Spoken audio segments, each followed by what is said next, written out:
I think a lot about what makes people do things. What makes us behave in certain ways, you know? Every night I've been thinking about this and trapped in whatever behaviour, I don't know, cycles of violence or something, and is it possible to break these cycles? Is it possible to break?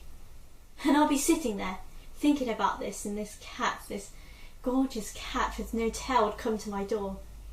I would have the back door open because the garden looks, and she'd be terrified at first. The garden looks beautiful, it really does. So I bought some food for her, and for the first time she just sniffed at it and ran away the moment I moved, you know?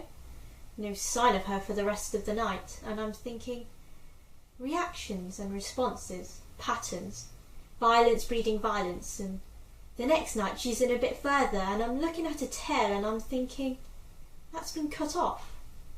And I don't think it was. I think she's a Manx. I think they're born without tails.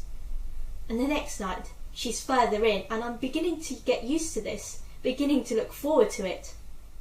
And the next night she's in and she's eating, and from then on she's on my lap, she's following me around, she's waiting on the window ledge for me when I get home.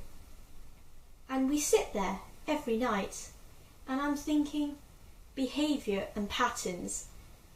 And is it possible to break these patterns or whatever? And she's eating and meowing to be let in every night, and one night she just scratches me out of the blue.